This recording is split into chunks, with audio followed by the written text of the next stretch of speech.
Destrezas digitales para abogados, afrontando la nueva normalidad.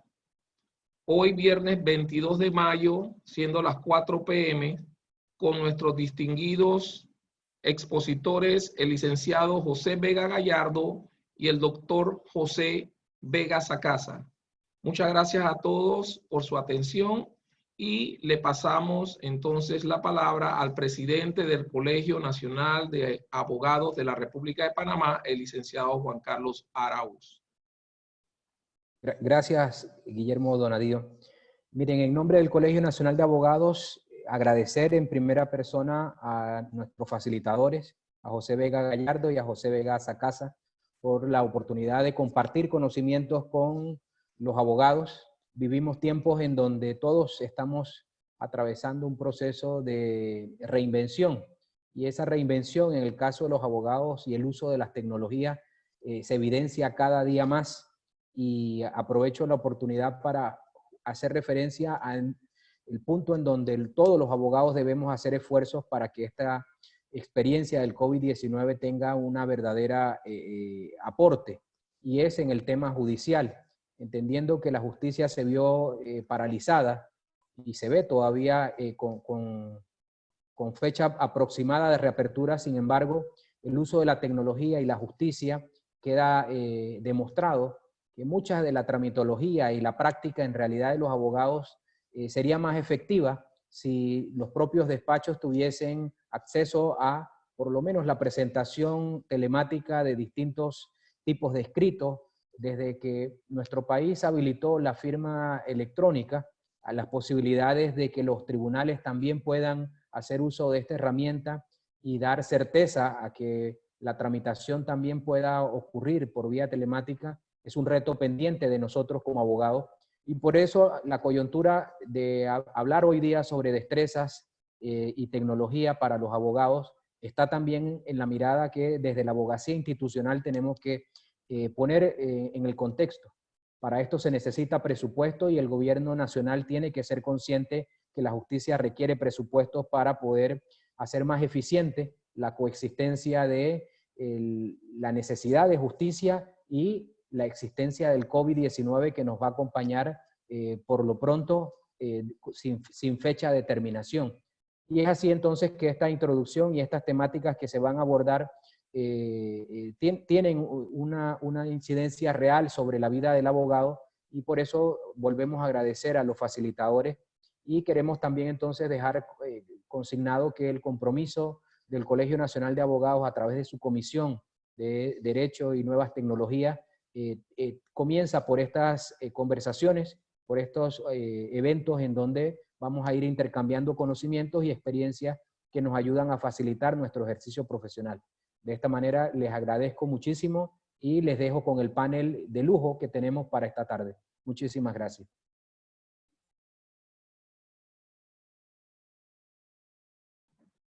Bien, gracias, licenciado Juan Carlos Araúz. Muchas gracias. Bueno, quien les habla, Guillermo Donadío, presidente del Colegio Nacional presidente de la Comisión de Tecnología del Colegio Nacional de Abogados, pues le va a dar la palabra a los dos panelistas. No sin antes, quisiera mencionar una pequeña biografía de cada uno de los dos licenciados que están aquí presentes. Uno es un licenciado y el doctor, de la manera siguiente. Primero, tengo el honor de presentarles a el licenciado José Vega Gallardo. Es licenciado en Derecho y Ciencias Políticas por la Universidad Católica Santa María la Antigua. Es especialista en propiedad intelectual, derecho informático, protección de datos personales y prevención de blanqueo de capitales. También es auditor forense y auditor de sistemas de gestión antisoborno, examinador de fraude autorizado y mediador. El licenciado Vega es profesor del máster en Legal Tech y Gestión Digital de la Abogacía de la Universidad de Salamanca, España, y en el programa conjunto sobre Derecho Digital de la Universidad Nacional Autónoma de México y la Academia Mexicana de Derecho Informático. También es coautor del libro del Derecho de las TIC en Iberoamérica y un sinfín de obras más. Por otro lado, también queremos presentar al doctor José Vega Sacasa, el cual cuenta con una formación multidisciplinaria con énfasis en derecho informático, derecho financiero, informática forense, prevención de blanqueo de capitales, auditoría forense, derecho tributario, banca digital y fintech. Es licenciado en Derecho y Ciencias Políticas por la Universidad Católica Santa María la Antigua y posee un doctorado de estudios legales financieros por la Atlantic International University. Además de maestrías en tributación y gestión en fiscal y auditoría forense, administración de empresa y derecho procesal. Profesor en el programa ejecutivo de ciberseguridad de las finanzas de la Pontificia Universidad Católica Argentina y en el máster en Legal Tech y gestión digital de la abogacía de la Universidad de Salamanca. En Panamá es profesor adjunto en programas de maestrías y diplomados en aspectos de derecho informático, auditoría forense, ciberseguridad e informática forense. Además, es uno de los autores de la obra colectiva El Derecho de las TIC en Iberoamérica, editada en el 2019. Para mí es un gran honor tener a estas dos personalidades el día de hoy y como presidente de la Comisión de Derecho Informático me siento muy orgulloso de contar el día de hoy con sus experiencias y experticias. Adelante, licenciado. Muchas gracias, buenas tardes a todos o buenas noches, de acuerdo al lugar de la geografía donde se encuentren. Bueno, brevemente solamente quiero agradecer a la Comisión de Derecho y Nuevas Tecnologías por esta invitación, por permitirnos la oportunidad de compartir con la audiencia que se reúne hoy en la tarde en este webinar algo de lo poco que vamos conociendo acerca de un tema que cambia día a día, pero que nos fascina. La presentación se titula Destrezas digitales para abogados afrontando la nueva normalidad. Y vamos a ir a lo básico, vamos al comienzo de todo para entender un poquito de qué estamos hablando.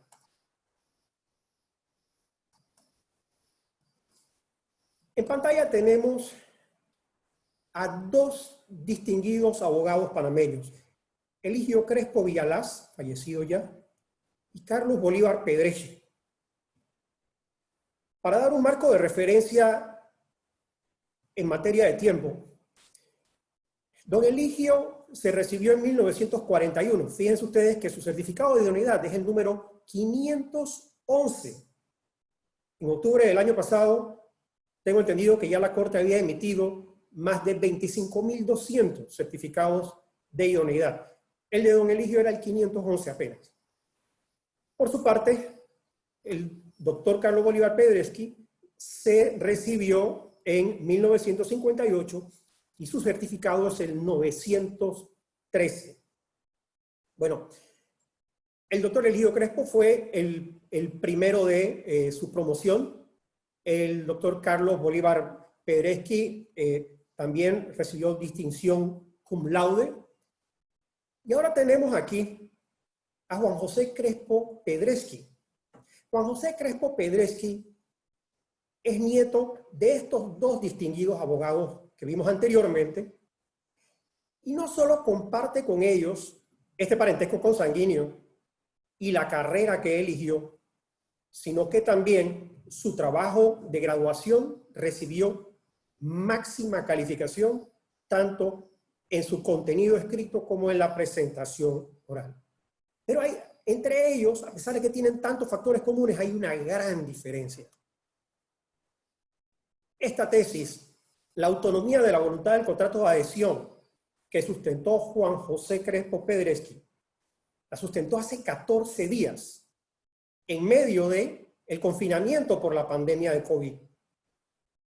Juan José tuvo el singular honor de ser el primer estudiante que presenta una sustentación de tesis de derecho virtual de la Universidad Católica Santa María la Antigua.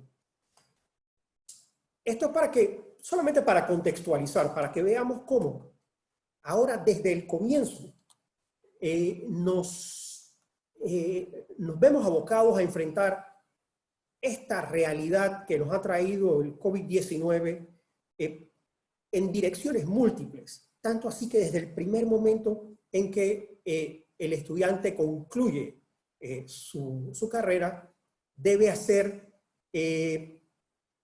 actos que antes eran totalmente impensables. Bueno, esto era solamente a título de contextualizar. Veamos entonces qué nos trae a nosotros este cambio. Este cambio va a operar en muchas direcciones, ¿no? Nosotros vamos a cambiar la forma en cómo gestionamos nuestras oficinas. La interacción con nuestro personal va a ser probablemente distinta, con nuestros clientes indudablemente. Seguramente vamos a disminuir las reuniones presenciales cuando ya retornemos a nuestra actividad presencial. Vamos a tener una forma distinta de comunicarnos con nuestros clientes, porque vamos a apelar más a medios informáticos y de telecomunicación para intercambiar información, muchas veces en países pequeños como Panamá, en temas acostumbrados a verse personalmente. También va a cambiar la forma en cómo gestionamos ante los despachos públicos. Si ustedes han estado dando seguimiento a las conferencias de prensa de las autoridades, se dan cambios tanto en materia reglamentaria como con materia de procedimiento interno de las oficinas públicas en protocolos de atención a los contribuyentes y a los abogados. Esto no va a desaparecer el día que regresemos nosotros a nuestras oficinas. Muchas de estas cosas se van a mantener y, como los expertos han dicho, en algunos casos, incluso las medidas que se vayan flexibilizando muchas veces se van a tener que hacer más rígidas nuevamente para ir controlando los niveles de, no solo de contagio, sino de ingreso de pacientes al sistema de salud hasta que haya suficiente certeza de una vacuna para el COVID-19. Cambia también la forma como se contraen obligaciones.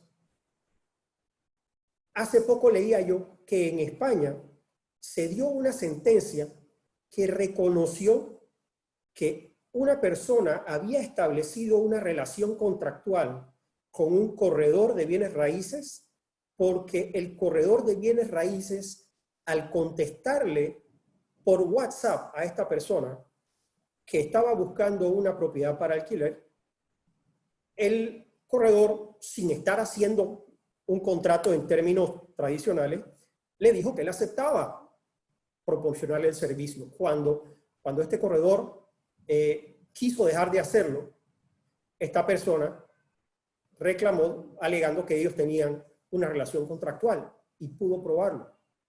Esta es parte de la nueva realidad a la que nos vamos a enfrentar. Pero realmente podemos los abogados, si mañana me traen a mi despacho un caso, se aparece una persona con su móvil o con su computadora portátil y me dice, yo tengo aquí un contrato, yo tengo aquí esta comunicación, sé qué tengo que hacer para poder representar en una forma responsable, en una forma completa, los intereses de ese cliente frente a un juzgador o frente a las contrapartes. Quizás sí, quizás no, y probablemente nos demos cuenta de qué tan cerca o qué tan lejos estamos de eso a medida que vayamos avanzando en la presentación. Va a cambiar la forma en cómo resolvemos disputas legales. Hasta hace poco se hablaba de los métodos alternativos de resolución de conflicto en línea, como una cosa distante, lejana, como un nuevo capítulo de una película de ciencia ficción casi. Sin embargo, esto ha cobrado una inusitada importancia. ¿Por qué? Porque para las personas ahora es muy importante poder atender sus conflictos sin tener que moverse del sitio donde están. Muchas veces hay personas que hasta por orden de las autoridades no pueden moverse de la ciudad o de la comunidad en la que se encuentra.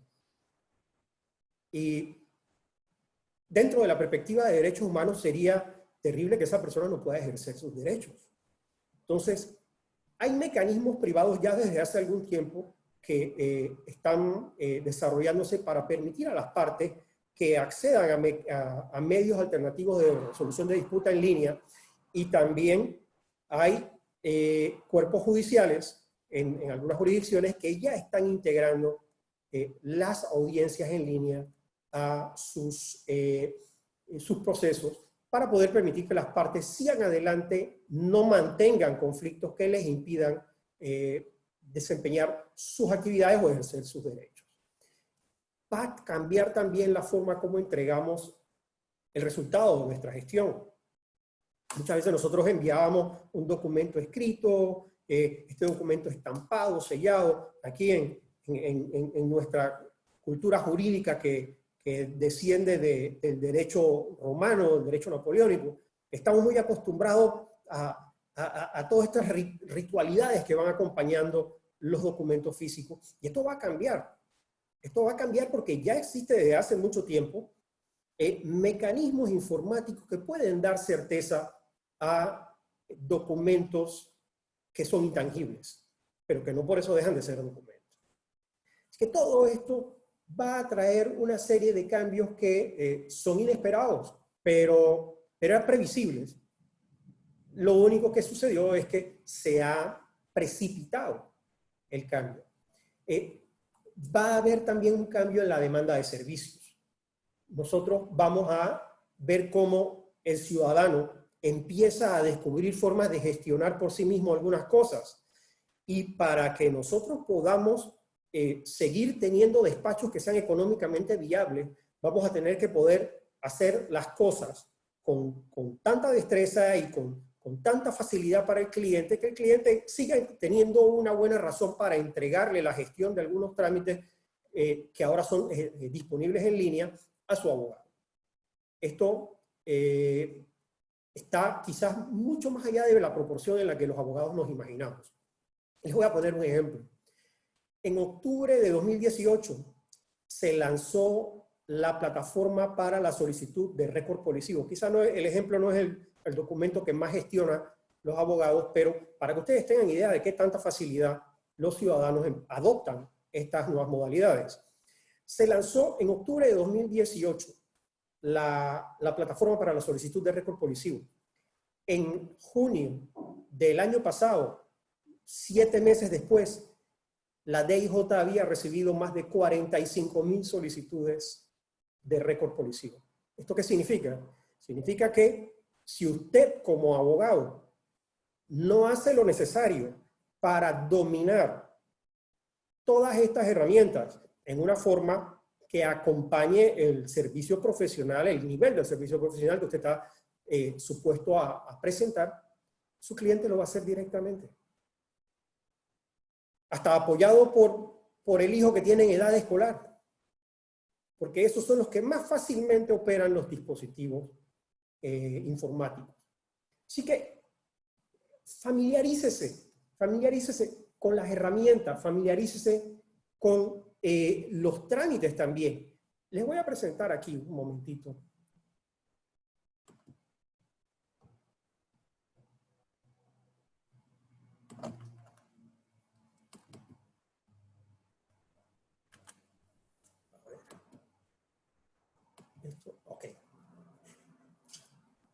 Esto que vemos en pantalla es una vista de el portal Panamá en línea.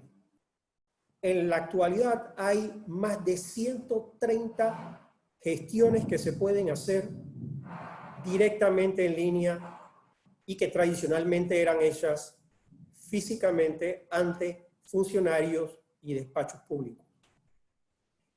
Si usted cree que tiene una oportunidad, que tiene un espacio dentro de la nueva normalidad que se va a presentar, usted tiene que dominar esta plataforma y tiene que estar informándose y familiarizándose con los procedimientos que ofrece, con los trámites que hay ahí. También debe actualizar sus contactos, pero con las nuevas herramientas que hay. Aquí vemos un ejemplo, como el órgano judicial, por ejemplo, ofrecía hace unos días información respecto a las cuentas de correo electrónico institucional que tienen los despachos judiciales, e invitando a los usuarios a que las utilicemos. Muchas veces desconocemos estas cosas y como asumimos que somos abogados y no informáticos, a veces vemos estas comunicaciones y le restamos importancia. Pues no, esto debe ser ahora nuestro norte. Nosotros debemos saber cómo sacar provecho de las herramientas que todos los despachos públicos están poniendo a disposición del ciudadano y por tanto también pues, de los abogados. Hay que buscar más eficiencia. ¿Por qué más eficiencia? Nosotros tenemos una serie de herramientas que utilizamos en el día a día, como las redes sociales, por ejemplo. Bueno, las redes sociales las utilizamos para toda clase de cosas improductivas probablemente, pero las instituciones del Estado tienen cuentas en las redes sociales y proveen información muy valiosa. Entonces, debemos visitar, primero debemos seguir las cuentas de las instituciones estatales, sobre todo de aquellas con las que nosotros más frecuentemente gestionamos, revisar en detalle la información que proporcionan y aprender a utilizar los mecanismos de comunicación con esas oficinas. También debemos, en materia de eficiencia, acostumbrarnos a los cambios que se presentan en, en algunos temas de horario, por ejemplo. Y aquí les voy a poner otro ejemplo.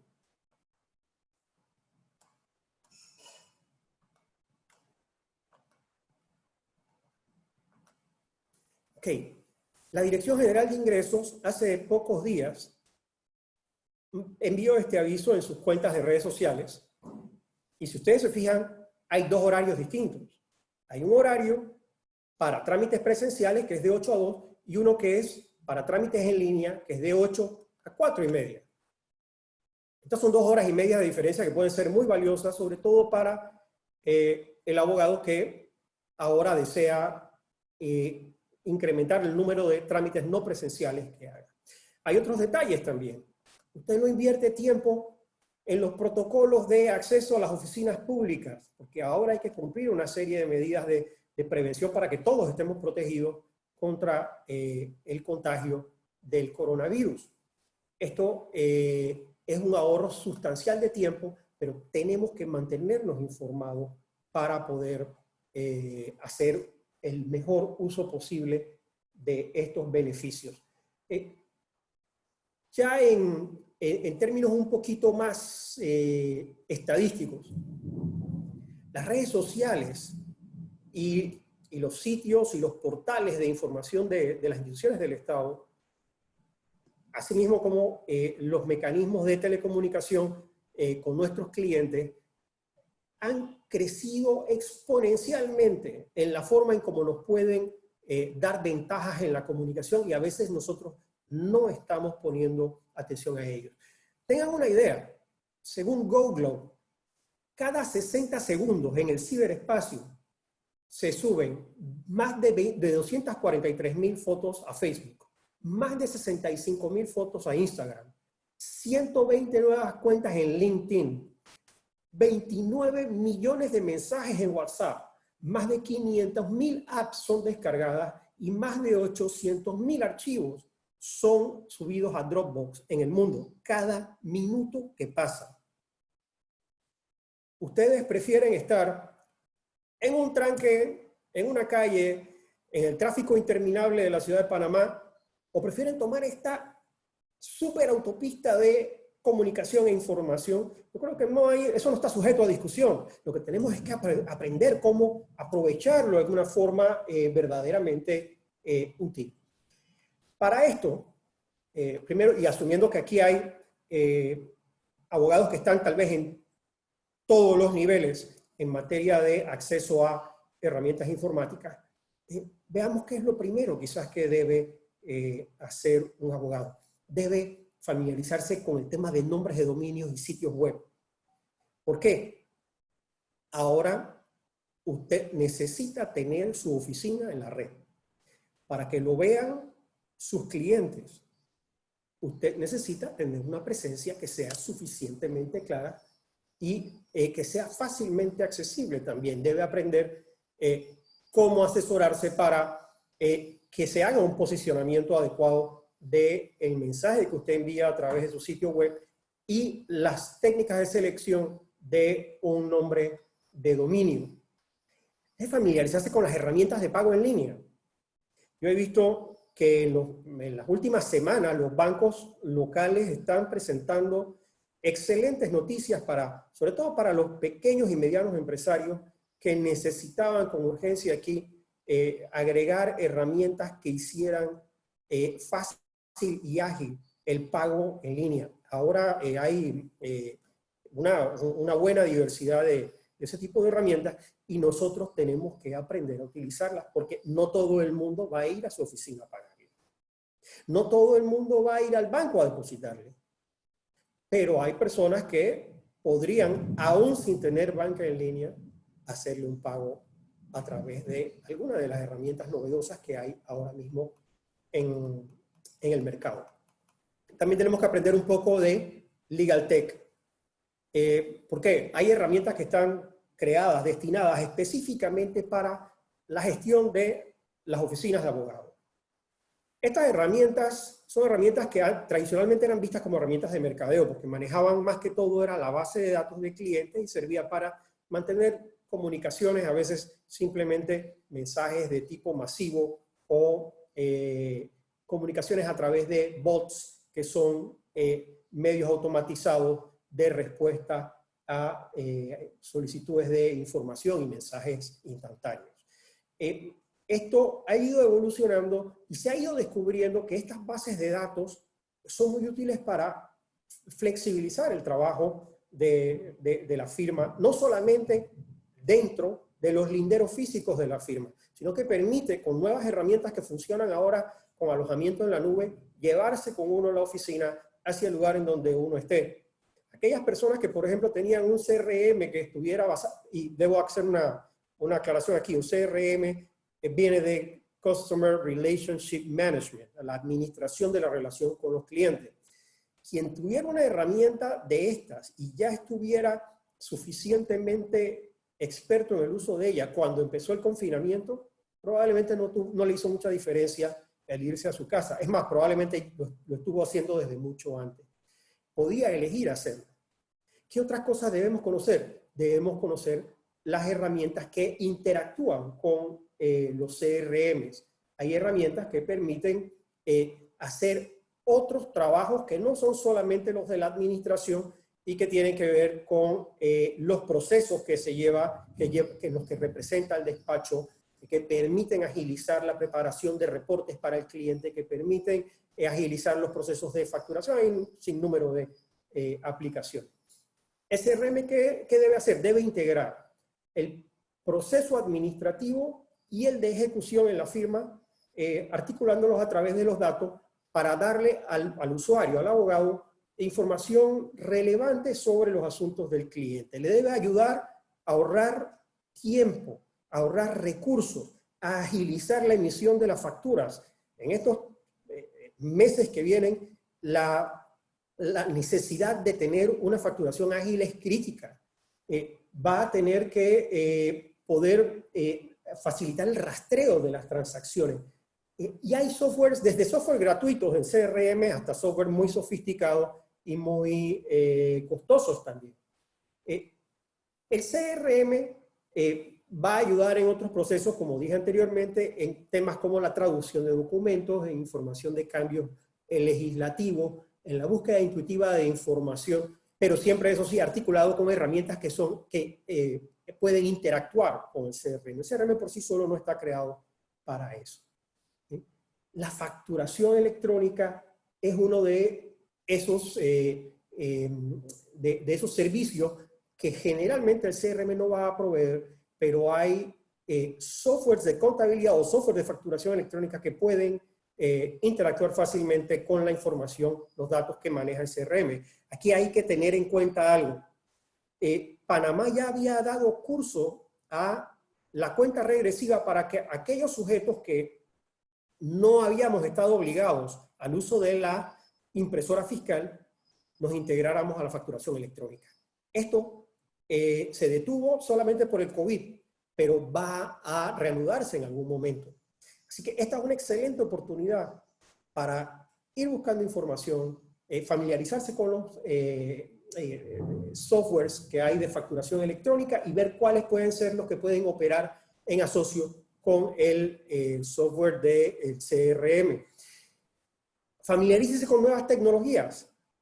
El blockchain. El blockchain ahorita lo vemos como otro componente de historias de ciencia ficción. El blockchain va a ser en el futuro la auditoría de la información y probablemente el notario cibernético de lo que usted haga. Vaya familiarizándose con el funcionamiento, con cuáles son las aplicaciones más populares que hay. Los smart contracts.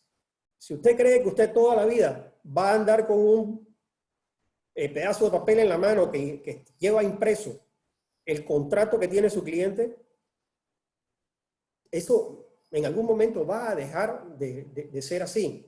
Los contratos ya se pueden hacer en código de programación, son intangibles. Usted sabría como abogado qué hacer con un contrato intangible si le llegan para resolver, por ejemplo, un conflicto entre las partes. Los smart contracts no se ven, a menos que usted sea un programador y pueda leer el código. Los smart contracts ejecutan automáticamente cuando se da el cumplimiento de ciertas condiciones o de ciertas prestaciones, ejecutan las contraprestaciones. Hay que familiarizarse. Yo no digo que tenemos que convertirnos en ingenieros de sistemas, ese es un privilegio del doctor Donadío, por ejemplo, pero no lo tenemos todos. No tenemos que convertirnos en ingenieros informáticos, pero tenemos una responsabilidad frente a nuestros clientes y frente a los operadores judiciales y administrativos, y es de entender la materia sobre la cual nosotros trabajamos y con la que representamos los intereses de nuestros clientes. Otra recomendación, obtenga su firma digital. La firma digital la puede obtener ahora mismo, las oficinas están en la avenida 12 de octubre, cerca de Duit Center. Va a ser muy útil en los próximos meses para que usted no tenga que firmar físicamente muchos documentos. Las firmas electrónicas hay diversas y yo quiero aquí traerles también una ilustración para que no haya confusión. La firma electrónica,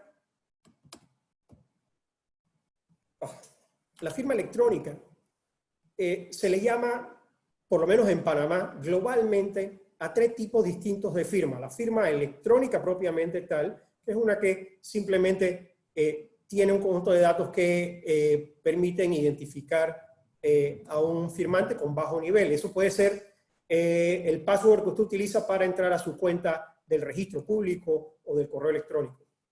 Está la firma digitalizada, que es esta que vemos a la derecha de la pantalla, y que no es más que la misma firma que uno hace, la firma hológrafa, la firma manual, y que se le hace una imagen digital y se monta en los documentos. Eso no tiene ningún valor en absoluto, y el uso es arriesgado. Y ustedes se asombrarían de ver la cantidad de documentos que hay gente que le impone la imagen de su firma y creen que han firmado un documento. Y esta es la firma digital propiamente tal, que esa está basada en métodos criptográficos que autentican al emisor y que en muchos casos, si están basadas en tecnologías como las de la criptografía asimétrica, pueden, a través de una arquitectura de llaves privadas, puede identificar al firmante en forma inequívoca. Esta última es el tipo de firma que nosotros debemos gestionar. Ya está disponible y hay que hacer un esfuerzo para relacionarse con el uso de ella. También debemos tener presente que Panamá aprobó una ley, la Ley 81 de 2019, que creó el marco regulador del tratamiento de los datos personales. Esa ley de protección de datos personales va a entrar en vigencia el 26 de marzo del próximo año. Y va a requerir herramientas de gestión también para que usted pueda hacer todo lo que vamos a estar obligados a hacer todos los abogados que trabajamos con datos personales vamos a estar obligados a darle cierto tratamiento especial y va a ser muy difícil que lo hagamos, por lo menos cumpliendo con la ley, sin contar con herramientas informáticas. Y esta es una buena oportunidad en estos momentos para familiarizarse con ello. Por demás, hay que ir comprendiendo la forma en cómo funciona la evidencia digital, no asumir que nosotros podemos darle el tratamiento a la evidencia digital que le podemos dar a la evidencia documental física, porque son totalmente distintos. Hay materias relacionadas con la cadena de custodia, por ejemplo, con temas de asegurar la integridad, tantas cosas que hacen una diferencia y que usted debe conocer para evitar que un caso, y se asombrarían la cantidad de casos que en Panamá se van al traste por desconocimiento, ya sea en algunos casos de funcionarios que tenían que darle cierto tratamiento a la extracción de información o de datos de dispositivos, o de las partes que contaminan fácilmente lo que habría podido ser utilizado como evidencia. Siempre tengan presente que la evidencia digital va a tener que ser en forma que sea admisible, en forma que sea auténtica, que no pueda ser reputada como no auténtica, que sea completa, que sea confiable. Estos son principios que deben acompañar siempre la evidencia digital, pero como parte de profundización en el tema de la evidencia digital, es la intención de la presentación del doctor José Vega Sacasa. Yo entonces en este momento le paso el bastón a él para que entonces siga adelante en este webinar con su presentación. Muchas gracias. Buenas tardes a todos, buenas noches, según la latitud de donde nos estén viendo.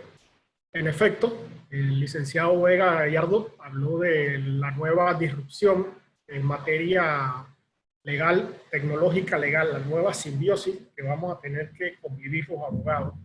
Pero ahora yo les voy a hablar de, ya una vez entrado en el entorno digital, cómo hacemos para tratar con esas evidencias digitales. Pero antes de esto quiero hacer unas pequeñas acotaciones. A mis alumnos, hoy en día yo les digo, ustedes tienen un reto mucho más difícil que los abogados que se graduaron anteriormente. Porque los abogados que se graduaron anteriormente, su competencia eran humanos, eran los otros abogados que se iban a graduar de la universidad.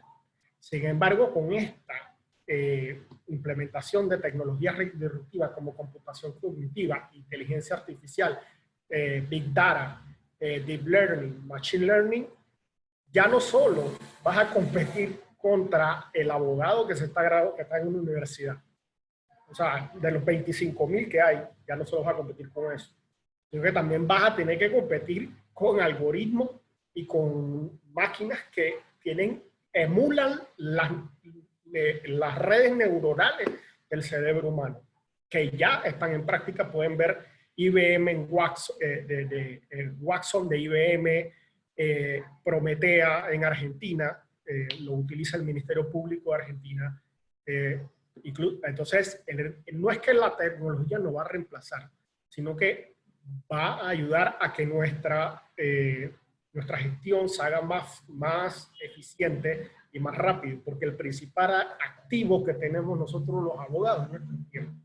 Y si nosotros le dedicamos tiempo a hacer tareas repetitivas que se pueden automatizar, por más que cobremos, qué sé yo, $5.000, si nos gastamos 5 horas examinando un contrato, que es algo, como se le dice machote, algo repetitivo, que no hay que cambiar los nombres, las partes y esto, si ya es una tarea por lo menos de real estate, de compra y venta, cosas así, eso ya se puede automatizar y ya se va haciendo más eficiente, y como dije, el valor principal del abogado es el tiempo, su activo.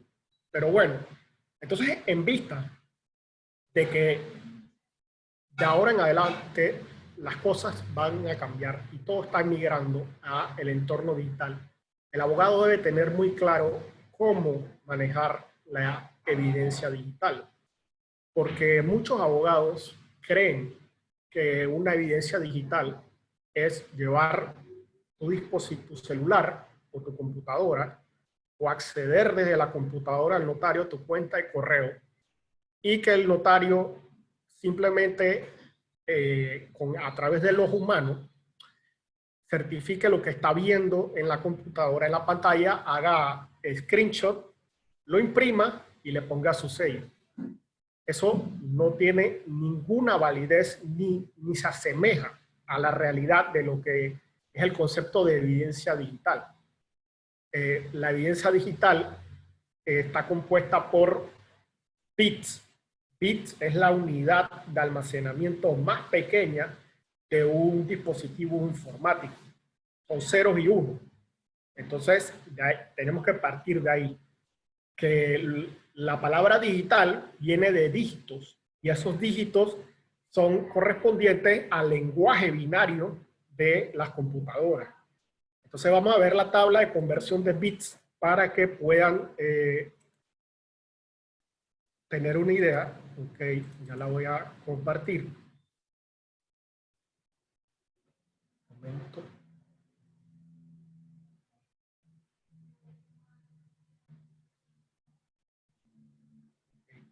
Como vemos aquí, 8 bits representan un byte. 1.24 bytes representan kilobyte. Y así sucesivamente, megabyte, gigabyte, terabyte, petabyte, exabyte. Hasta ahora hemos llegado hasta los terabytes, pero pronto vamos a tener unidades de almacenamiento de información que van a ser del tamaño de los Alpes suizos. Entonces es muy importante comprender, porque la evidencia digital, para poder cotejarla, el original de su copia, debe estar íntegro la cantidad de bits por la que está compuesta.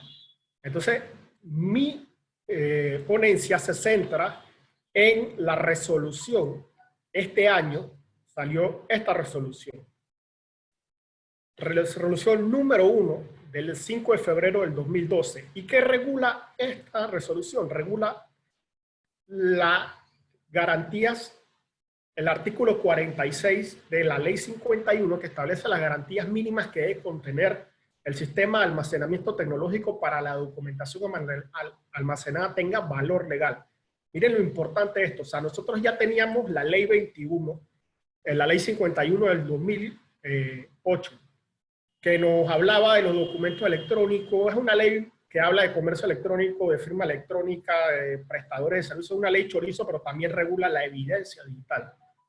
Entonces, ya tenemos una reglamentación de lo que tiene que tener la evidencia digital para que sea válida. Es el artículo 46.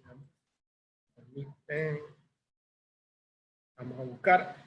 Y es muy importante porque no se puede pasar por alto, porque precisamente eso es lo que le va a dar la garantía y la integridad y la mismidad de la evidencia digital.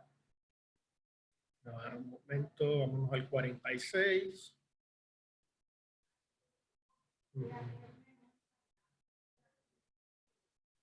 Garantías que debe cumplir el sistema de almacenamiento tecnológico.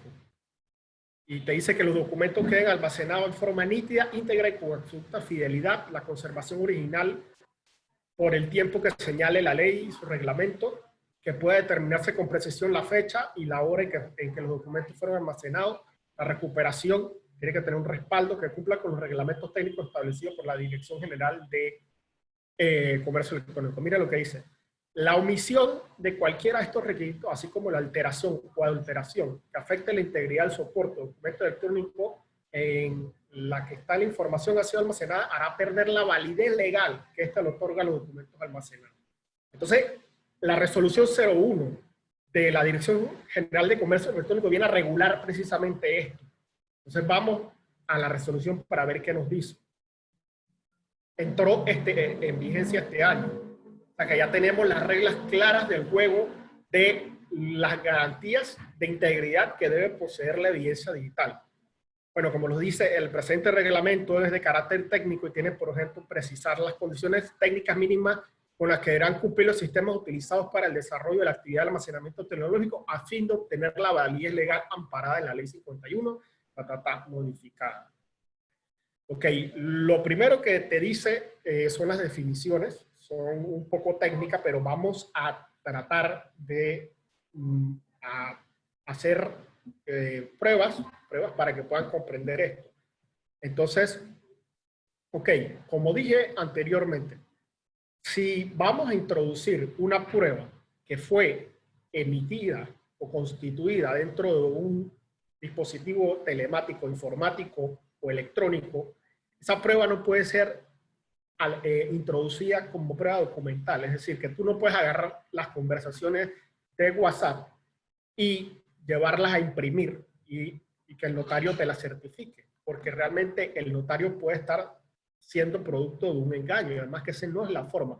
Si la naturaleza de la prueba es digital, ¿cómo tú la vas a presentar en documental? La parte documental es simplemente una representación gráfica, mas no representa la prueba en sí, la evidencia en sí. Entonces, lo primero que debemos comprender, la composición de un fichero o un documento electrónico. Está compuesto por miles y miles de bits. Y lo vamos a ver aquí utilizando esta herramienta que es de hexadecimales. Le voy a pasar a explicar.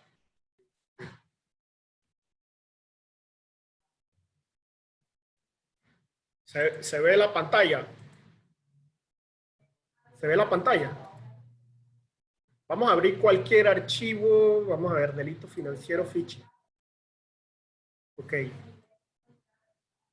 Mira lo importante que es que tengamos la base. Mira, esto parece jeroglífico y eso, no hay que entender esto. Pero para demostrar la integridad de un documento, miren que esto es un documento chico, pero tiene 36 páginas de código de números hexadecimales. Es decir, que si yo quiero demostrarle al juez que este documento no ha sido alterado de la forma, por decir arcaica, yo tendría que agarrar estas 36 páginas y demostrar que nada de los códigos binarios que están aquí han sido alterados cuando lo confronto con la copia. Pero como podemos ver es demasiada información, tanto de hexadecimales como de código binario. Entonces se crea lo que conocemos como el hash. ¿El hash qué es? El hash es un algoritmo criptográfico de sellado digital que nos va a permitir preservar la integridad de la evidencia. ¿Y qué va a hacer el hash? El hash, en vez de nosotros auditar las 36 páginas de código que está compuesto el documento, él lo que va a hacer es comprimir todos estos códigos y va a sacar un valor matemático. Y va a ser un valor único. Entonces, vamos a hacer la prueba de hash. Pero veamos primero, miren que ya por primera vez en la historia de la legislación panameña tenemos definición de hash en nuestra legislación. La definición está aquí, precisamente en esta resolución.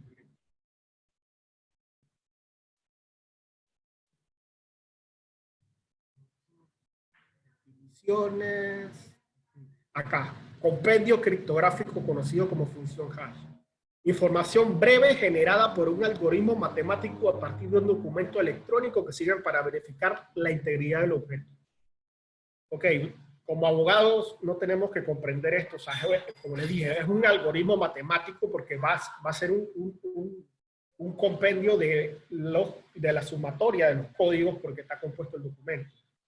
Pero ahora pongámoslos en práctica. Vamos a poner en práctica la función hash y vamos a ver cómo funciona. Vamos Vamos a abrir un documento, qué sé yo, cualquiera.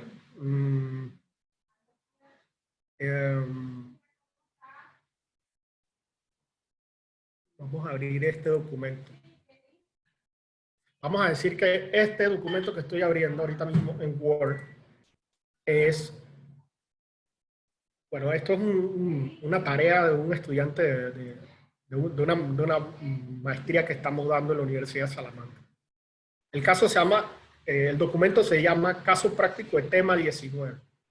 Ok, perfecto. Vamos a decir, nosotros ya tenemos analizada la evidencia, la recolectamos y vamos a proceder a sellarla. Entonces, vamos a utilizar una herramienta que nos permita encriptar la información para sacar la integridad. Vamos a usar el 256, el algoritmo 256, después les voy a explicar por qué. Okay. Era caso práctico tema 19. Perfecto. Voy a ponerlo aquí para que se vea más grande.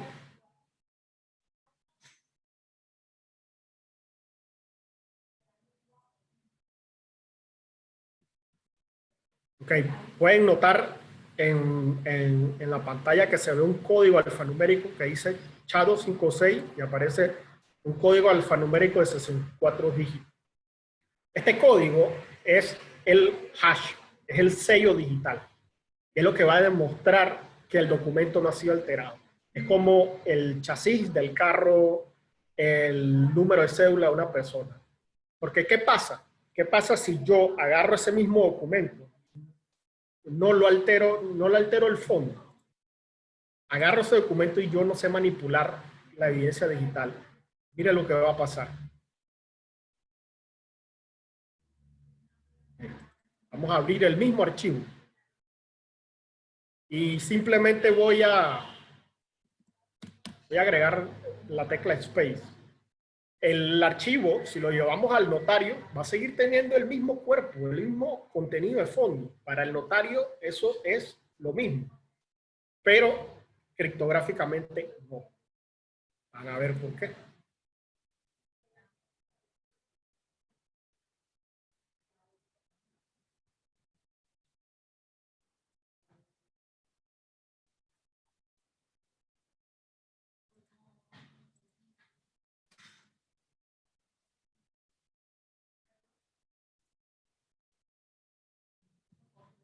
Ok.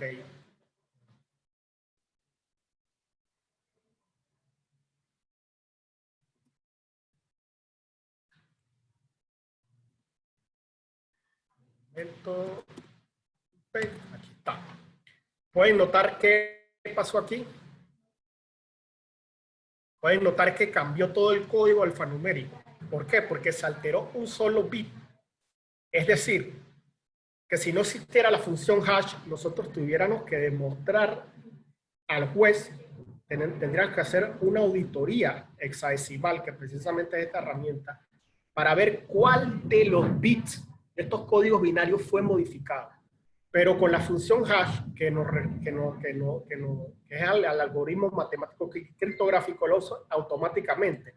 Y apenas se altera un solo bit, ojo, no alteré no alteré el fondo del documento. El documento sigue siendo el mismo. Si lo imprimimos, va a decir lo mismo. Pero matemáticamente no es igual. Ya podemos tumbar esa prueba. Y en cualquier parte del proceso se puede pedir la suma de verificación. La suma de verificación no es más que la prueba de hash. Que este hash que se saca desde el momento de la recolección de la evidencia tiene que ser el mismo hasta el momento de la fase de juicio. Pero no solo es sellar con hash por sellar, ¿no? La misma reglamentación que salió este año nos va a hablar de criptografía fuerte. ¿Por qué? Porque no todos los sellos garantizan la integridad de la información. Entonces, vamos a ver, miren. Aquí en las definiciones nos dice criptografía fuerte. algoritmos criptográficos para cifrar y descifrar o para generar sellos criptográficos cuyos resultados sean suficientemente robustos para impedir que lo falsifiquen usando el estado del arte de la tecnología. Bueno, aquí el legislador no quiso, no entiendo qué es el arte de la tecnología. Para mí la tecnología es una ciencia, no es un arte, pero bueno, ya son cuestiones de semántica. Pero porque, veamos, es muy importante que ya tenemos una base, un cimiento de definición de criptología fuerte, porque no cualquier hash es fuerte. Hay hashes que ya han sido colisionados por delincuentes cibernéticos y ya han sido vulnerados y comprometen la integridad de la información. Entonces vamos a agarrar dos imágenes y les vamos a sacar el hash. Miren que voy a agarrar la imagen de Barry White y de James Brown. La de Barry White, para que vean que son diferentes. En teoría, si yo agarro esta imagen, la de James Brown, la de Barry White y la de James Brown, ellos deben darme dos códigos diferentes, porque son dos documentos totalmente distintos. Pero vamos a hacerlo con un hash que haya sido colisionado, con un MD5.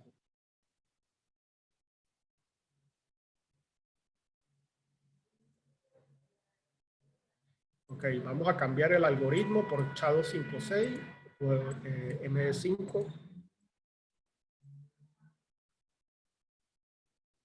Y vámonos a imágenes.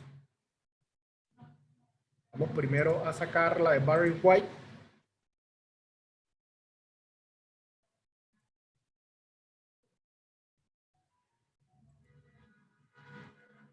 Y ya tenemos el hash MD5 de la imagen de Barry White. Y ahora vamos a sacar la de James Brown.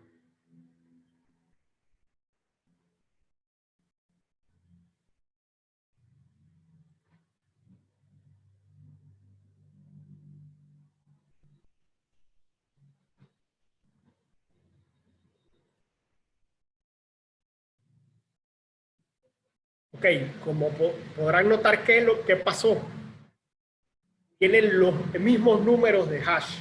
Es decir, que este sello criptográfico compromete la integridad de esa evidencia digital y se puede generar la duda razonable a favor del reo. Entonces, es muy importante que ustedes como abogados sepan la función criptográfica del hash y que no solo es sellar por sellar, sino utilizar criptografía fuerte. Cuando ven los informes del Instituto de Informática Forense, del Instituto de Medicina Legal, ustedes pueden verificar los sellos que utilizaron, y si utilizaron un sello como MD5 o SHA-1, ustedes pueden demostrarle al juez que esa evidencia digital no es íntegra, que ya se logró falsificar o colisionar, como se le conoce de manera técnica, ese sello digital. Entonces ya generan una duda si son defensa. Si son, obviamente, la parte querellante o fiscalía, tienen que asegurarse que se selle con un algoritmo criptográfico fuerte, como lo dice la resolución. Ok. Entonces, entendido este tema, así es como se coteja la evidencia digital. O sea, me va a tener que dar el mismo hash desde el momento de la recolección hasta el momento de juicio. Y se puede pedir la suma de verificación en cualquier momento. Ojo, nunca se trabaja con la original. Es decir, que si yo agarro este celular y yo lo manipulo para extraer la evidencia digital, que casualidad me estaba sonando, yo lo que tengo que hacer es un volcado de la memoria, un volcado bit a bit, es decir, que la memoria tenga la misma cantidad de bits que la original. Y tengo que trabajar siempre sobre la copia. Si yo trabajo directamente sobre el dispositivo de la memoria original, ya sea de computadora, de celular, de tablet, de un Smart TV, incluso hasta de un drone, si trabajo sobre la memoria original, ya contamina la prueba, porque no hay con qué cotejarla. Si manipulaste la evidencia original, no va a haber, el hash va a cambiar y no va a haber con qué cotejarlo. Entonces, de salida, ya está contaminado. Pero otro aspecto importante que nos habla la legislación, la resolución, es los metadatos. Muy importante, porque hoy en día toda la información digital contiene metadatos y nos da la definición. Texto, sonido, imagen o cualquier tipo de información utilizada para describir o documentar atributos de otros datos y que tienen como finalidad facilitar la recuperación, autenticación, evaluación, preservación, interoperabilidad del dato a que ha sido asociado. En pocas palabras, ¿qué es un metadato? Son los datos que están detrás de los datos. Suena redundante, pero no es así. Hay datos en brutos que nosotros no podemos interpretar. Mediante los metadatos los podemos interpretar y podemos ver un sinfín de rastros de ese documento. Vamos a hacer la prueba con una imagen. Vamos a cerrar aquí. Yo utilizo para metadatos Foca. Foca para mí es un programa gratuito, lo creó un hacker español, se llama Chem Alonso, y él analiza todo tipo de metadatos.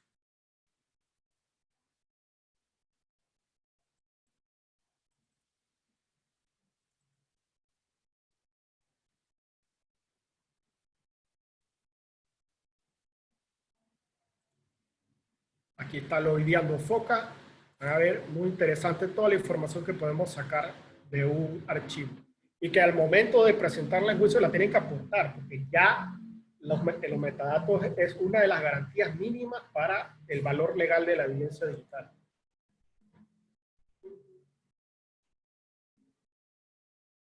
Vamos a ponerle CNA.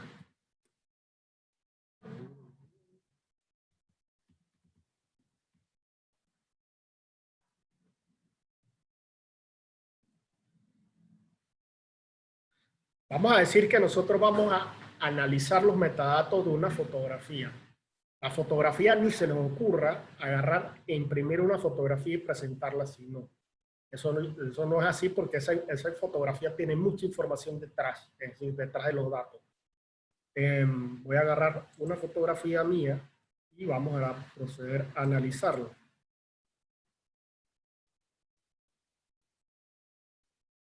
Vamos a extraer toda la metadata y él nos las extrae aquí automáticamente. Miren toda la información. Aquí se lo voy a agrandar. Miren, nos dice el pixelado de la fotografía, el modelo de cámara que se usó, la marca, perdón, que fue una Canon. El modelo de la cámara, que es una Canon EOS 5D Mark III, si fue tomada horizontal o vertical. Aquí nos dice que fue tomada horizontal. Si está, miren, podemos ver incluso si está modificada la fotografía. Aquí dice que sí, que incluso la versión del software se utilizó Adobe Photoshop CS5 de Windows. La fecha de creación del archivo, que fue, aquí tenemos que fue en marzo, el 2 de marzo del 2015, y la hora con los segundos exactos. También la fecha de modificación, la distancia entre el lente y el objetivo, si hubo flash, si era automático, el formato, todo.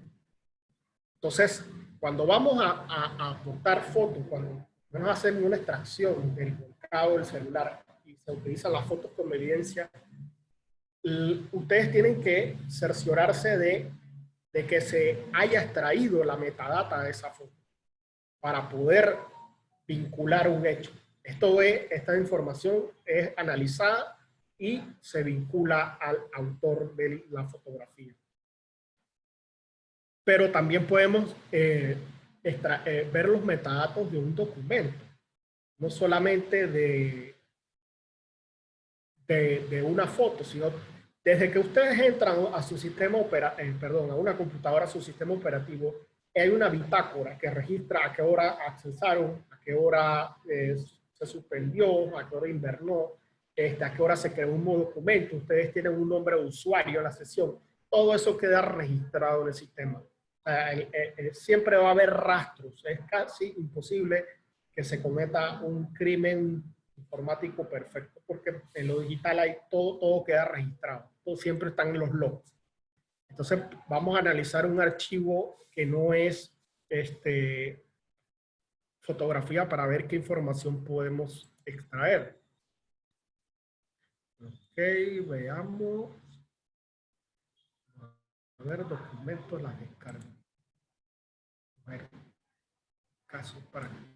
Vamos a analizar este PDF y le vamos a extraer todos los metadatos.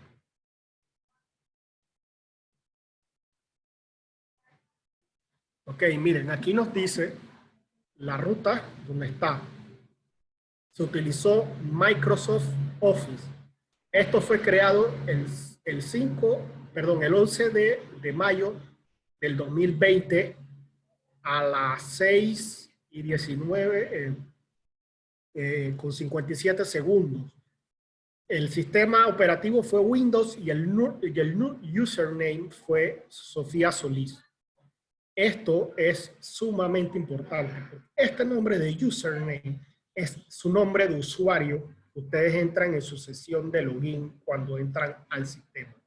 Es decir, todos los documentos que yo haga desde mi computadora, cuando se les traiga los metadatos, van a quedar registrados con el nombre de usuario. Y te dice la fecha de creación y la fecha de modificación, muy importante para el principio de mismidad de la evidencia digital. Entonces, quería darle una simple como abrebocas de lo que vamos a tener que enfrentar los abogados ahora que todo está migrando al ecosistema digital. Cada trámite que se haga en línea es un documento electrónico que posteriormente puede ser utilizado como evidencia digital. Y debemos tener claros conceptos como hash, metadatos y códigos. Con esos tres conceptos, si usted lo tiene claro, usted puede tumbar ahorita mismo cualquier caso, hasta el caso que ustedes no crean imposible. Lo pueden tumbar si la base medular del caso es una evidencia o un documento electrónico. Y como fundamento legal, bueno, está la resolución del 01 de la dirección de febrero de este año, que ya entró en vigencia, porque esa era otra. La resolución no entró en vigencia al momento de la promulgación en Gaceta. La resolución entraba en vigencia 90 días a partir de su promulgación, de la promulgación en Gaceta. Esto fue promulgado en febrero, así que ya ahorita mismo sí está en vigencia. Ustedes pueden, dentro de su acervo probatorio, fundamentar todo lo referente a evidencia digital y documentos electrónicos con la ley 51 y esta resolución de reglamentación.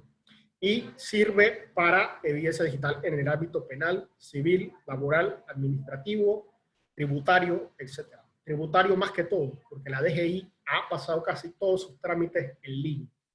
Entonces, esas auditorías, esos alcances que te hace la DGI, y eso, si la información todo está a través de la plataforma ITAX, los funcionarios de la DGI tienen que conocer que al momento de presentar esto, por lo menos si va al Tribunal Administrativo Tributario, tiene que contener la evidencia que están presentando, metadatos, tiene que contener hash y tiene que tener código fuente. Eso sería todo de mi parte, simplemente un abrebocas de la evidencia digital. Esto es un mundo, se puede hacer una maestría sobre informática forense de evidencia digital, pero lo dejo con esta nueva reglamentación que ya está en vigencia y la podemos usar para beneficio de nuestros casos en el tratamiento de la evidencia digital. Muchas gracias.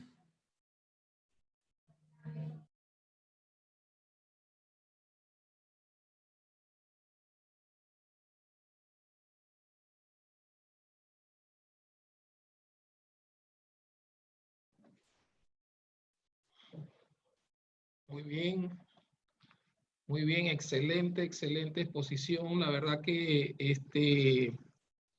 muy puntual. Este es un mundo muy amplio. La tecnología, la verdad que estos temas de criptografía son muy amplios y bueno, como usted dijo, doctor, definitivamente podríamos quedarnos hablando un año de este tema y todavía no terminamos. Aquí tenemos las preguntas, tenemos dos preguntas que quisiéramos ver quién las puede absorber, creo que cualquiera de los dos panelistas. La primera es la siguiente. Dice aquí, ¿están dando entrenamiento a los agentes del Ministerio Público sobre esta materia? Lo que veo cuando voy a este tipo de diligencias son métodos arcaicos y hay que corregir a estos funcionarios. Entonces, ¿en qué quedan todas estas resoluciones y leyes de obligatorio cumplimiento frente a la cadena de custodia? Esa es la pregunta número 1. A ver, ¿quién nos las puede absorber? Ok, sí, en efecto. ¿Qué pasa? Esto es un problema realmente sistemático del mismo sistema. Las universidades tienen que actualizar sus planes de estudio. Tienen que incluir derecho informático sí o sí dentro de sus planes o derecho y nuevas tecnologías. Incluso mi recomendación, si ustedes quieren ir más allá, aprendan programación, aprendan a programar. Entonces, ¿qué pasa? Muchos de los planes de estudio están arcaicos. Hace más énfasis en derecho civil. Yo me acuerdo que yo en la universidad di como 8 derechos civil, 3 derechos romanos, o sea, cosas que hoy en día no tienen tanta relevancia, refiriéndome por lo menos a la parte literaria del derecho civil, historia del derecho, y eso es bueno para cultura general, pero en la realidad no se aplica. Entonces, la deficiencia está desde que se está educando y formando al abogado, que no se le da una formación técnica legal. Entonces, ese abogado, una vez graduado, sale formado como se formaba un abogado hace 50 años. Que cree que todo es libro, que todo es archivo, mamotreto, y todo esto, ¿no? Entonces ese abogado posteriormente pasa a ser funcionario del Ministerio Público o pasa a ser administrador de justicia y es una cadena de falencia desde el mismo sistema. Entonces, ¿qué pasa? Por lo menos los casos que me han tocado a mí, una de las grandes deficiencias que tiene el Instituto de Medicina Legal y Ciencia Forense a través del Departamento de Informática Forense es la falta de capacitación en estos temas. Ojo, ellos tienen los peritos forenses, pero ustedes siempre tienen la opción de contratar un perito para que contradiga o haga un contraperitaje de lo que hace informática forense. Por ejemplo, ¿cuáles son uno de los errores más comunes que comete informática forense del email? A la hora de la extracción de un celular, extraen la memoria, la analizan y extraen la foto, pero no analizan los metadatos de la foto, porque yo puedo manipular los metadatos y hacer ver que, qué sé yo, que esa foto la tomó el licenciado Vega Gallardo desde su casa. Yo puedo cambiar toda esa información e incriminarlo a él.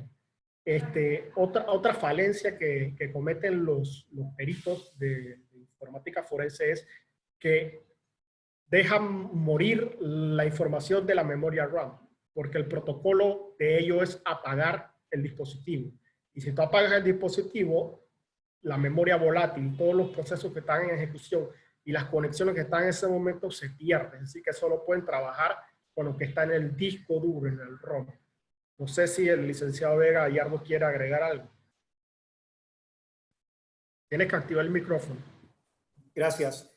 Sí quería hacer una aclaración, y es que no debe quedar la impresión de que el personal de informática forense del Instituto de Medicina Legal y Ciencias Forenses es poco profesional, poco idóneo, sino que ellos están inmersos en la complejidad institucional, en donde hay temas que son, para los que estamos fuera, quizás es un poco difícil a veces de de abstraer. Por ejemplo, el por qué algo que es intangible es más difícil que tenga un reconocimiento presupuestario, como es la capacitación en algo que es el manejo de evidencias en cuestiones que están basadas en herramientas informáticas. Sí, bueno, una herramienta informática, la otra herramienta informática, la otra herramienta informática, todas debían ser útiles. En la práctica, la tecnología está evolucionando a una velocidad tal que este campo requiere una capacitación constante. Y por ello, uno no debe tener esa impresión. Hay personal que tiene mucha experiencia, tiene mucha capacidad, y a veces simplemente no tienen a mano. A nosotros nos ha tocado ver que a veces el ejemplo que ponía el doctor Vega Sacasa del tipo de hash que se utiliza para darle el estampado para la integridad de la evidencia, se estaban utilizando algoritmos criptográficos que ya estaban colisionados hacía tiempo, pero esas son las herramientas que tienen. Y yo no esperaría que a mí me venga un perito del Ministerio Público con un hash puesto por una herramienta gratuita. Ahí hay temas de licencia, es complejo, así que no hay que subestimarlo. Tal vez para quienes vimos procesos con esta materia hace 15, 20 años, tal vez haya cuestiones muy anecdóticas, pero ya no es así. Hay personal muy capaz, solo que tenemos que ir sensibilizando poco a poco, y esta pandemia va a servir para esto, para que las cabezas de los despachos más altos en las instituciones se den cuenta de la importancia que hay en la inversión en las herramientas informáticas y en la formación del recurso humano en el manejo adecuado de ellas.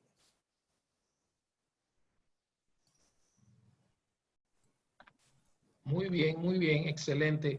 Ese es para responder a la licenciada Rosalba Moreno. Miren, las preguntas se tomarán solamente en cuenta, no en el chat, sino en QI, y yo lo tengo en inglés, el Zoom Question and Answer, preguntas y respuestas en ese módulo, ¿no? Una segunda pregunta que parece interesante por Johnny Candaneo dice, ¿cómo se puede aportar mensajes de WhatsApp como prueba electrónica? Creo que es de interés público para todos los colegas, para ver si nos pueden aportar eso. Ok, los mensajes de WhatsApp no se llevan al notario, se le lleva el celular y para que el notario vea, no. Y tampoco se copian y pegan, porque hay una función en WhatsApp que dice enviar mensajes al email o volverlo PDF, no. Se tiene que hacer una extracción con una herramienta forense. Generalmente se usa Celebrate y se copia toda la memoria del celular, todo el contenido del celular. Entonces, sobre ese contenido, sobre la copia de ese contenido, se va a trabajar los mensajes de WhatsApp. Los mensajes de WhatsApp todos son ficheros que se van a aportar de forma digital. Es decir, el perito cuando haga el análisis tiene que aportar el análisis de la carpeta de WhatsApp. Y ya después, posteriormente, entonces se puede imprimir el mensaje, pero como representación gráfica únicamente para modo explicativo. Más no se puede tomar la impresión, la hoja impresa como la evidencia como tal. Tiene que venir respaldada por un informe pericial informático del dispositivo.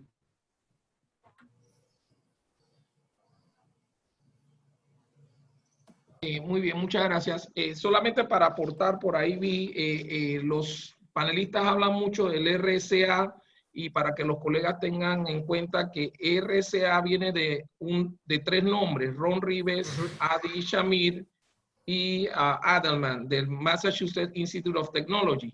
Así que los algoritmos estos criptográficos a veces tienen una sigla. Usted ve el SHA, el RSA, son las siglas, son los acrónimos de los nombres de los inventores. Bueno, hay otra pregunta interesante acá que dice lo siguiente: si existe algún proyecto masivo de digitalización de los expedientes civiles y carpetas penales a corto plazo. Sí, en realidad sé que el sistema de gestión automatizada del órgano judicial está trabajando en un proyecto dirigido a lograr la digitalización.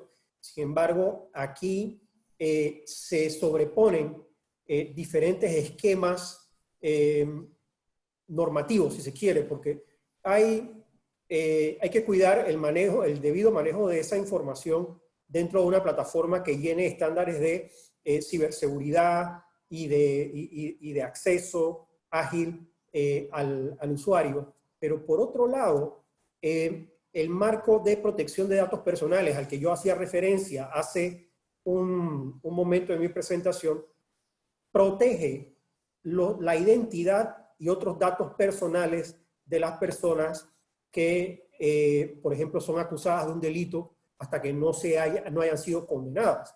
Entonces, ustedes se imaginan lo que es tomar toda la historia documental del registro judicial y de las actuaciones en general que se hacen en los expedientes, y no solo digitalizarlas, sino que hay que anonimizarlas para poder hacerlas accesibles al público, porque después de marzo eso constituiría una grave violación de derechos de protección de datos personales. Así que es un proceso complejo. La pregunta específicamente del doctor Parodi era si había un proyecto a corto plazo.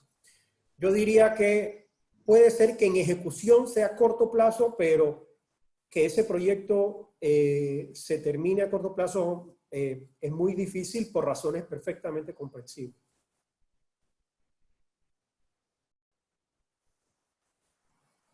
Muy bien.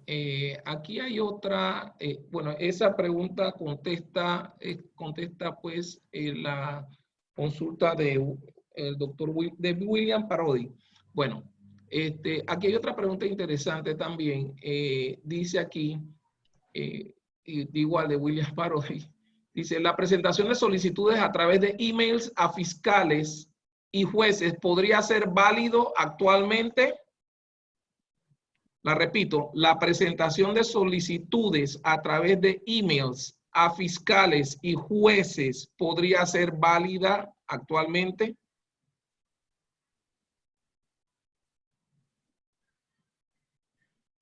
Tienes el micrófono apagado. Bueno, voy a responder yo. Puede ser válido siempre que la ley lo establezca. Recuerden que los servidores públicos solo pueden hacer lo que la ley le establece. Si hay una ley que les permite que las partes puedan hacer solicitudes a través de email, redes sociales, qué sé yo, es completamente válido, pero solo si la ley lo permite. No sé si el licenciado Vega Gallardo agregar algo más. Tienes el micrófono apagado. Gracias.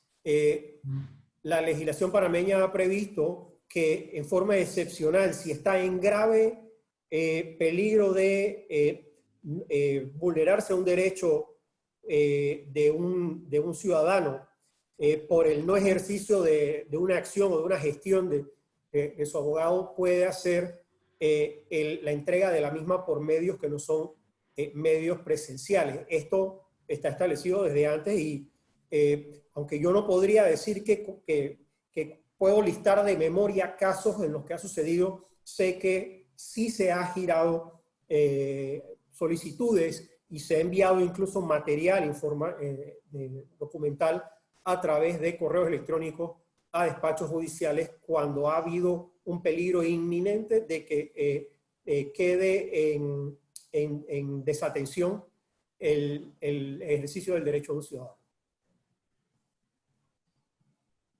Muy bien, muy bien, muy bien, excelente. Bueno, aquí hay una de Dionisio de Gracia Guillén, una pregunta interesante. Dice aquí, pregunto, ¿en los procesos sucesorios hay posibilidad que el testador pueda plasmar su voluntad testamentaria en forma digital y requerirá reforma legal en el Código Civil? Eso es aquí en la República de Panamá. Okay. De hecho, eso es un tema que a mí me encanta mucho.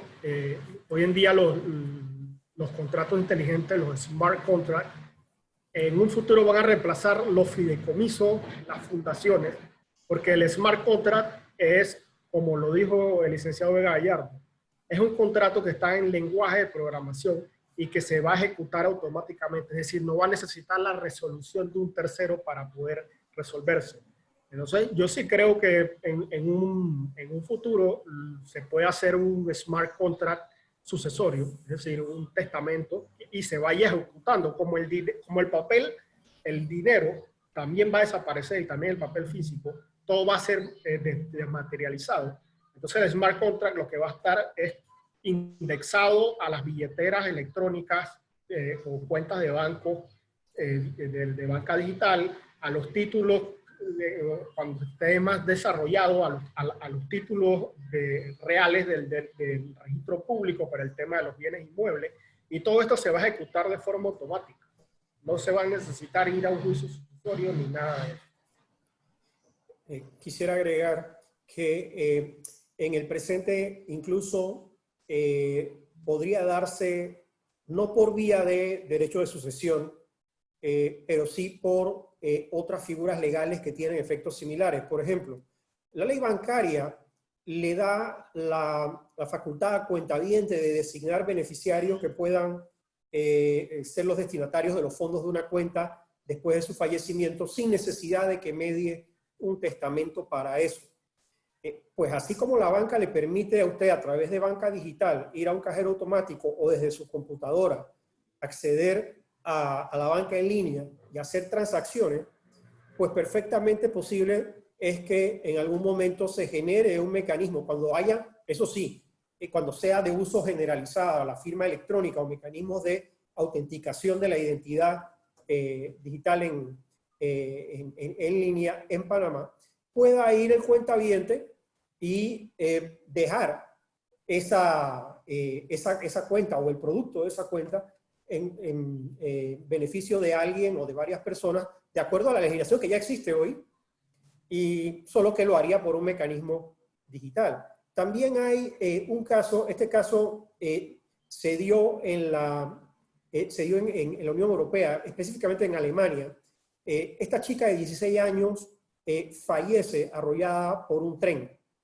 Los padres inician esfuerzos por tomar control de la cuenta de Facebook de su hija, porque ellos querían hacer un cierre emocional de la pérdida de su hija y querían saber si su hija había fallecido por un acto suicida o si no había dado señales de eso fuera del ámbito que ellos podían haber percibido personalmente. Y un juez en Berlín dictaminó que ellos tenían derecho a recibir las credenciales de acceso a la cuenta de la hija, y así se cumplió, y eso trajo como consecuencia que Facebook y después otras redes sociales crearan un esquema que permite también, en una forma similar a la de la designación de los beneficiarios post-mortem de las cuentas bancarias en Panamá, que se designe a el destinatario de las credenciales de acceso de las cuentas después del fallecimiento del titular de la cuenta de red social.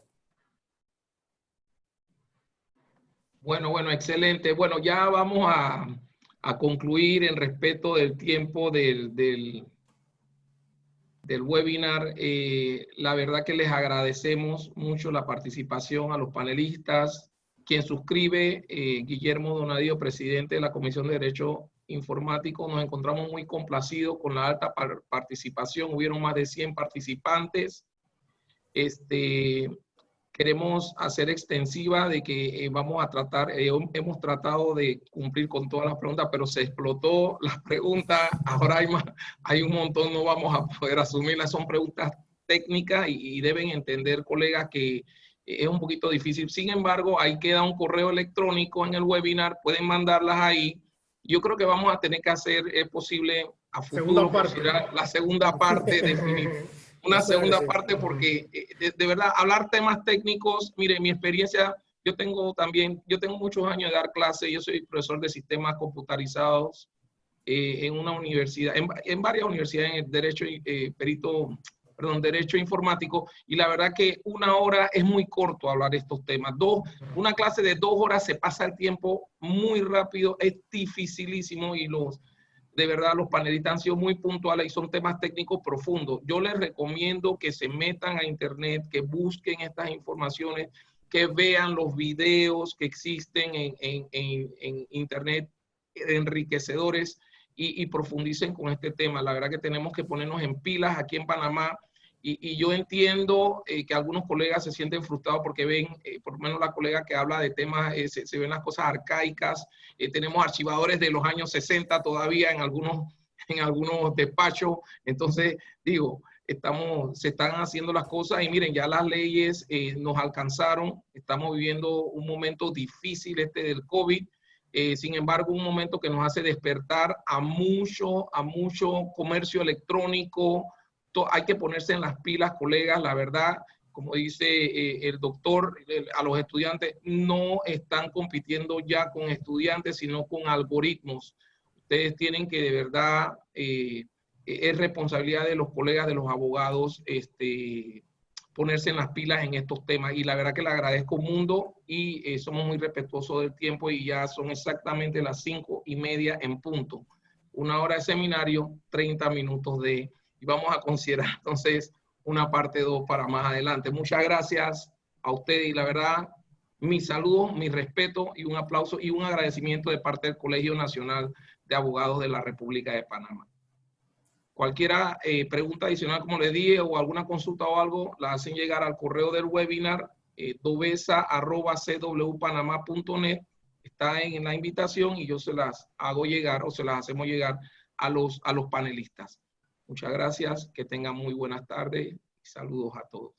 Buenas tardes a todos y gracias. Buenas tardes a todos. Hasta luego.